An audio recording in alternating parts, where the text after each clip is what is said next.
आज आमची इच्छा होती की प्रत्यक्ष त्यांनी चर्चेत सहभागी व्हावं. काही कारणास्तव येऊ शकले नाहीत. आजच्या बैठकीत सकारात्मक चर्चा झाली. या बैठकीबरोबरच कायदेशीर बाबी काय आहेत यावरही चर्चा करण्यात आली. बैठक झाल्यानंतर जरांगे पाटील यांनी काही वक्तव्य केली आहेत. असं जर म्हणत असाल तर ते मी काही ऐकलेलं नाही. सगळ्या गोष्टीवर तात्काळ कारवाई करण्याच्या सूचना देण्यात आल्या आहेत. जरांगे पाटील म्हणतात सगळे सोयरे यावर त्या विस्तृत सांगावं. कायदेशीर बाबी आम्ही ज्येष्ठ वकिलांच्या सल्ल्यानुसार पडताळणी करत आहोत. मी आभार व्यक्त करताना मुद्दाम म्हटलं की जरांगे पाटील दादांनीही सकारात्मक प्रतिसाद द्यावा.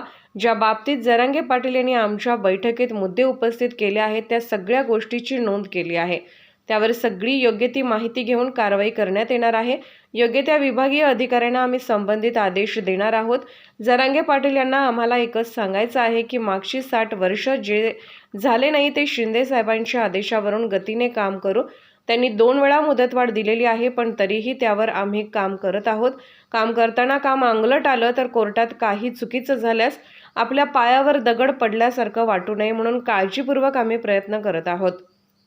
जरांगे पाटील यांनाही आम्ही तेच सांगत आहोत. प्रश्न सोडवण्याच्या दृष्टीनं सकारात्मक राहिलं पाहिजे. काही तालुक्यातले जे अहवाल आहेत नोंदी आहेत ते निरंक अहवाल आलेले आहेत. खरंच असं प्रकार समोर येतोय की या बाबतीत मुळात कारण जरांगेच्या कुटुंबातच कुटुंबी नोंद आढळून आलेली. ज्या बाबतीत जरांगे पाटील साहेबांनी आजच्या बैठकीमध्ये मुद्दे उपस्थित केले आम्ही सगळ्यांनी ते नोट डाऊन केलेले आहेत.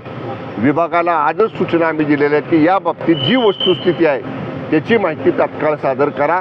आणि त्यांनी जे सांगितलं की काही गावात 0 लोकांचा सर्वे केला, 0 लोकांचे कागदपत्र तपासले, अशी ठिकाणं असतील तर सगळ्या आयुक्तांना, विभागीय आयुक्तांना, सगळ्या म्युन्सिपल कमिशनरना आजच माननीय मुख्यमंत्री महोदयाने आदेश दिले की जिथं डिले झाला असेल किंवा जिथं अजिबातच सर्वे हा झाला नसेल तिथं तात्काळ करा, असे सुद्धा स्पष्ट आदेश माननीय मुख्यमंत्री महोदयांनी आज बैठकीमधनंच सगळ्या प्रशासनाला दिलेले आहेत. 4 शब्दांची मुदतवाढ दिलेली आहे. आता ते म्हणतात मुदतवाढ मिळणार नाही म्हणून सांगतायत. 7 महिने मुदतवाढ दिलेली आहे आधी. आता तुम्हाला असं वाटतंय का जरांगे ताठर भूमिका घेत आहे की सरकार? मला त्यांना एकच म्हणायचं आहे की 2 वेळा त्यांनी मुदतवाढ दिली याच्याबद्दल दुमत नाही, पण पाठीमागे 60 वर्ष जे झालं नाही. मला सांगा तुम्ही की जरांगे पाटील साहेबांनी स्वतः सांगितलं, आज बच्चू कडू साहेबांनी बैठकीत सांगितलं की याच्यापूर्वी प्रमाणपत्र मिळवायला आणि कागदपत्र तपासायला किंवा पडताळणी करायला साधा तलाठी कुठे येत नव्हता. आता सगळे वरिष्ठ अधिकारी गावागावात फिरायला लागलेत. म्हणजे पूर्वी जे 60 वर्ष झालं नाही ते शिंदे साहेबांनी शब्द दिल्यापासून गतीनं काम सुरू केलं. सगळे कलेक्टर, सगळे कमिशनर, सगळे प्रांत अधिकारी, सगळे तहसीलदार, सगळे मंडल अधिकारी सगळे या कामामध्ये आहेत. त्यामुळं मी म्हणतोय परत की हे काम करताना जर